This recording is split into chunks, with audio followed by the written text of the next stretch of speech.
Hello everybody. ഇന്ന് ഞാൻ road നിയമങ്ങളെപ്പറ്റി പറഞ്ഞുകൊണ്ടിരിക്കുകയാണ്. നമുക്ക് ആക്സിഡൻറ്റ്സ് എങ്ങനെ ഒഴിവാക്കാൻ പറ്റും, അത് വഴിയിൽ കൂടെ നടന്നു പോകുന്ന പെഡസ്ട്രിയൻസും ഉണ്ട്, കാൽനടക്കാർ, ബൈക്കും കാറുകളും ലോറികളൊക്കെ ഓടിച്ചു പോകുന്ന ഡ്രൈവേഴ്സും, അവരോടാണ് എനിക്ക് പറയാനുള്ളത്. പ്രത്യേകിച്ച് ബൈക്ക് ഓടിച്ചുകൊണ്ടിരിക്കുന്ന വ്യക്തികളോട്. ഒത്തിരി ബൈക്ക് അപകടങ്ങൾ,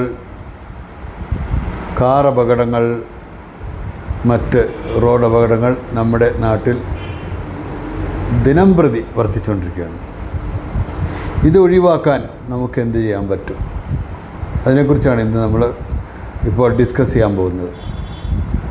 നിങ്ങൾ 5-6 പേര് കണ്ടതുകൊണ്ട് മാത്രം ഒരു കാര്യമില്ല. നിങ്ങളെല്ലാവരും ഇതിനകത്ത് കയറി സബ്സ്ക്രൈബ് ചെയ്യുക. അങ്ങനെ ഇത് പറഞ്ഞു കൊടുക്കുന്നവരെ ഒന്ന് പ്രൊമോട്ട് ചെയ്യുക, ഒന്ന് അവരെ ഒന്ന് സപ്പോർട്ട് ചെയ്ത് അവരെ ഒന്ന് മോട്ടിവേറ്റൊക്കെ ചെയ്താലേ പിന്നെ നമുക്ക് ഇങ്ങനെയുള്ള വീഡിയോകൾ കാണാൻ പറ്റുള്ളൂ. അത് എല്ലാവർക്കും വേണ്ടിയാണ് ഇത് ചെയ്യുന്നത്. അതുകൊണ്ട് നിങ്ങളോട് എനിക്കൊരു റിക്വസ്റ്റ് ഉണ്ട്. നിങ്ങൾ കാണുന്നവർ ഇത് ഒന്ന് സബ്സ്ക്രൈബ് ചെയ്യുക. അതിന് വലിയ പണിയൊന്നുമില്ല. സബ്സ്ക്രൈബ് ബട്ടൺ ഒന്ന് ഞെക്കിയാൽ മതി. ഇപ്പുറത്തൊരു ബെൽ ബട്ടണുണ്ട്, അത് എനേബിൾ ചെയ്യുകയാണെങ്കിൽ നിങ്ങൾക്ക് നോട്ടിഫിക്കേഷൻ കിട്ടിക്കൊണ്ടിരിക്കും. ഓരോ വീഡിയോകൾ ചെയ്യുമ്പോഴും നോട്ടിഫിക്കേഷൻ കിട്ടിക്കൊണ്ടിരിക്കും. അതുകൊണ്ട് ഈ subscription is very important for me. കാരണം അത് നിങ്ങളെന്നെ മോട്ടിവേറ്റ് ചെയ്തുകൊണ്ടിരുന്ന എനിക്ക് കൂടുതൽ ഐഡിയകൾ ഞാൻ കൊണ്ടുവരാൻ പറ്റും. ഒത്തിരി ആളുകൾക്ക് അതുകൊണ്ട് ഉപകാരം വരും. എനിക്കിപ്പോൾ പറയാനുള്ളത്, ഈ പ്രത്യേകിച്ച് മോട്ടോർ സൈക്കിളിസ്റ്റ് അത് ഓടിക്കുന്നവരോട് എനിക്ക് ഒരു റിക്വസ്റ്റ് ഉണ്ടായിരുന്നു. അതായത് റോഡ് നിയമം അനുസരിച്ചുള്ള സ്പീഡ് കീപ്പ് ചെയ്യുക.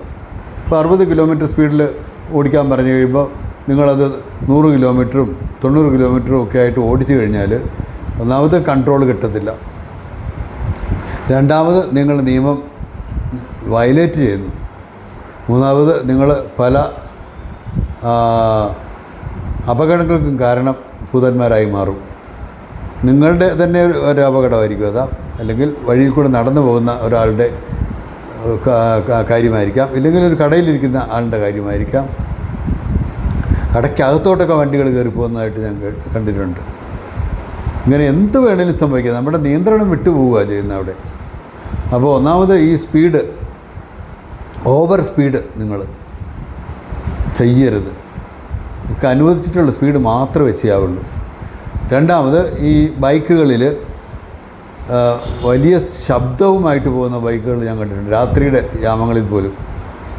ഞങ്ങളൊക്കെ വഴി സൈഡിൽ ഉള്ള വീടുകളിൽ താമസിക്കുന്നവരാണ്. അവിടെയൊക്കെ ഒത്തിരി ആളുകളിങ്ങനെ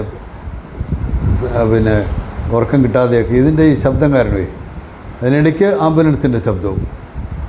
ആംബുലൻസുകാരോട് എനിക്ക് റിക്വസ്റ്റ് ഉണ്ട്, ഇതിൻ്റെ ഈ ശബ്ദം ഒന്നെങ്കിൽ നിങ്ങൾ കുറച്ച് വയ്ക്കുക നിങ്ങളുടെ സൈറൻ്റെ, അല്ലെങ്കിൽ അത് വേണ്ടെന്ന് വെക്കുക. രാത്രിയിൽ മാത്രം ട്രാഫിക്കൊന്നും ഇല്ല ഇവിടെ. ട്രാഫിക് വളരെ കുറവാണ്.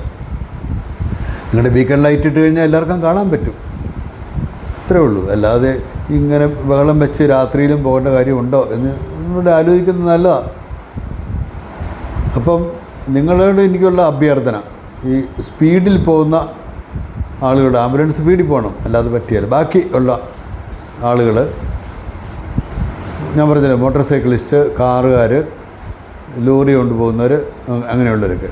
പിന്നെ ഒത്തിരി അപകടങ്ങൾ രാത്രിയിലുണ്ടാകുന്നത് ലോറി ഒക്കെ ഓടിച്ചു പോകുന്നവർ, ലോറി മാത്രമല്ല വാഹനങ്ങൾ ഓടിച്ചു പോകുന്നവർ ശരിയായിട്ടുള്ള ഉറക്കമില്ലാതെ, അല്ലെങ്കിൽ മദ്യത്തിൻ്റെ ലഹരിയിൽ വണ്ടി ഓടിച്ചു പോകുന്നവരുണ്ട്. എത്ര ഉദാഹരണങ്ങൾ വേണം തരാം. അങ്ങനെ എത്രയോ അപകടങ്ങൾ ഉണ്ടാകുന്നു. നേരം വെളുക്കുമ്പം ഉറങ്ങിപ്പോയിട്ട് പല അപകടങ്ങളുണ്ടാകുന്നുണ്ട്. അത് ശരിയായി ഉറക്കം കിട്ടിയില്ല, എവിടെയെങ്കിലും വണ്ടി നിർത്തിയിട്ട് ഉറങ്ങുക, മറ്റുള്ളവർക്ക് ബുദ്ധിമുട്ട് വരുത്താതെ. നിങ്ങൾ ഒരു കുടുംബം മുഴുവൻ തകർന്നു പോവുകയാണ്. ഇപ്പോൾ ആ കുടുംബനാഥൻ പോയാൽ, അല്ലെങ്കിൽ കുടുംബനാഥ പോയാൽ, കുഞ്ഞുങ്ങൾ പോയാൽ, ഒന്ന് നിങ്ങൾ ചിന്തിക്കുക. നിങ്ങൾക്കൊരു എമ്പതി വേണം. സിമ്പതി അല്ല, എമ്പതി. നിങ്ങൾ തന്നെ ചിന്തിക്കണം. നിങ്ങൾ ആ സ്ഥാനത്താണ് വരുന്നെങ്കിൽ, ഒരാൾ മരിച്ചു പോകുന്നു, ആ സ്ഥാനത്ത് നിങ്ങളായിരുന്നെങ്കിൽ എന്ത് ചെയ്യുമായിരുന്നു എന്ന് ചിന്തിച്ച് നോക്ക്. അല്പം ഒന്ന് ചിന്തിക്കുന്നതിന് കുഴപ്പമില്ലല്ലോ. ഇത് ഞാൻ ഈ പറയുന്ന കാര്യങ്ങൾ നിങ്ങൾ വളരെ സീരിയസ് ആയിട്ട് എടുക്കണം. മാത്രമല്ല, ഞാൻ ഒരിക്കൽ കൂടി പറയുകയാണ്, എൻ്റെ ചാനൽ ഇങ്ങനെയുള്ള ഈ പ്രത്യേകിച്ച് പറഞ്ഞുകൊണ്ടിരിക്കുന്ന ഈ കാര്യങ്ങൾ എല്ലാ ജനങ്ങൾക്കും വേണ്ടിയുള്ളതാണ്. പൊതുജനങ്ങൾക്ക് വേണ്ടിയാണ്, എല്ലാവരുടെയും സഹായത്തിന് വേണ്ടിയാണ് ഞാനിത് ചെയ്യുന്നത്. അപ്പോൾ ഞങ്ങളെപ്പോലെയുള്ള യൂട്യൂബേഴ്സിനെ നിങ്ങൾ സപ്പോർട്ട് ചെയ്യുക, കൂടുതൽ സബ്സ്ക്രൈബേഴ്സ് ഇതിനകത്ത് വരിക. പിന്നെ അതുപോലെ നോട്ടിഫിക്കേഷനൊക്കെ കിട്ടാൻ വേണ്ടിയിട്ട് ബെല്ലൈക്കൺ പിന്നെ എന്നെ വിളിച്ച് ചെയ്യുക. അങ്ങനെയൊക്കെ ചെയ്യുമ്പം ഞങ്ങളിത് ഒത്തിരി ആലോചിച്ച് ഇതിനെ പ്രിപ്പയർ ചെയ്താണ് ഇത് ഈ പറഞ്ഞുകൊണ്ടിരിക്കുന്നത്.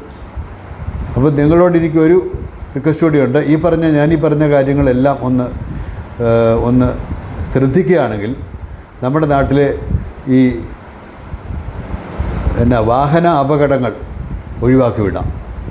ഒത്തിരി കുടുംബം രക്ഷപ്പെടും. അതുകൊണ്ട് എത്ര ദിവസം ഒരു പത്രത്തിലാണേലും ടി വിയിലാണേലും പിന്നെ ഈ പറഞ്ഞ പോലെ ഉള്ള വീഡിയോകൾ വരുമല്ലോ, നമ്മുടെ മൊബൈലിൽ കൂടിയൊക്കെ വാട്സപ്പിൽ കൂടിയും ഒക്കെ ആയിട്ട് സോഷ്യൽ മീഡിയ കൂടിയൊക്കെ വരുന്നത്.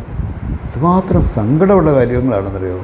അതുകൊണ്ട് അതിനെപ്പറ്റി ഒന്ന് ചിന്തിക്കും. നമ്മൾ നമ്മുടെ കാര്യം മാത്രം ചിന്തിക്കാതെ മറ്റുള്ളവരെ കൂടി കുറിച്ചൊന്ന് എമ്പത്തറ്റിക്കായിട്ടൊന്ന് ചിന്തിക്കുകയാണെങ്കിൽ ഇങ്ങനെയുള്ള കാര്യങ്ങളൊക്കെ ഒഴിവാക്കാൻ പറ്റും, അപകടങ്ങൾ ഒഴിവാകും. കേരളമാണെന്ന് എനിക്ക് തോന്നുന്നു, അക്കോർഡിംഗ് ടു ദ സ്റ്റാറ്റിസ്റ്റിക്സ്, ഏറ്റവും മുൻപന്തിയിൽ അപകടത്തിന് ഏറ്റവും മുൻപന്തിയിൽ നിൽക്കുന്ന ഇന്ത്യൻ സ്റ്റേറ്റ്സിലൊരു സ്റ്റേറ്റ്. നമ്മൾ വളരെ ശ്രദ്ധിക്കുക. നമുക്ക് അനുവദിച്ചിരിക്കുന്ന സ്പീഡേ പാടുള്ളൂ. റോഡ് ക്രോസ് ചെയ്യുന്നവരൊക്കെ കാണും, അവരെയൊക്കെ നോക്കണം. അവരെയൊന്ന് ഇടിച്ചു വീഴിക്കാനുള്ളതല്ല. വയസ്സായ ആളുകളൊക്കെ ഉണ്ട്, ചെറിയ പിള്ളേരുണ്ട്, സ്ത്രീകളുണ്ട്. വഴി സൈഡിലാണ് രണ്ട് വശത്തും വണ്ടി ഇങ്ങനെ ഇട്ടിരിക്കുകയല്ലേ. അതുകൊണ്ട് പിന്നെ ഈ പറഞ്ഞ പോലെ വഴി കൂടെ തന്നെ നടന്നു പോകണം, റോഡിൽ കൂടെ നടന്നു പോകണം. പേയ്മെൻ്റ് ഇല്ല, പേയ്മെൻറ്റിലെല്ലാം വണ്ടി കയറ്റിയിട്ടിരിക്കുക. അങ്ങനെ നിയമം പാലിക്കാത്ത ഒരു രാജ്യം. വെരി അൺഫോർച്ചുനേറ്റ് കേട്ടോ ഞാൻ പറയുന്നത്. അതുകൊണ്ട് ഞാനീ പറഞ്ഞ പോയിൻറ്റ്സുകൾ ഒന്നുകൂടെ നിങ്ങളൊന്ന് ചിന്തിച്ച് വളരെ സീരിയസ് ആയിട്ട് അതെടുത്ത് അങ്ങനെ നിങ്ങൾ ചെയ്യുകയാണെങ്കിൽ നമ്മുടെ രാജ്യത്തെ അപകടങ്ങൾ ഒത്തിരിയധികം ഒഴിവാക്കാൻ സാധിക്കും. ദൈവം നമ്മളെ എല്ലാവരെയും അനുഗ്രഹിക്കട്ടെ. ഞാൻ നിർത്തുകയാണ്.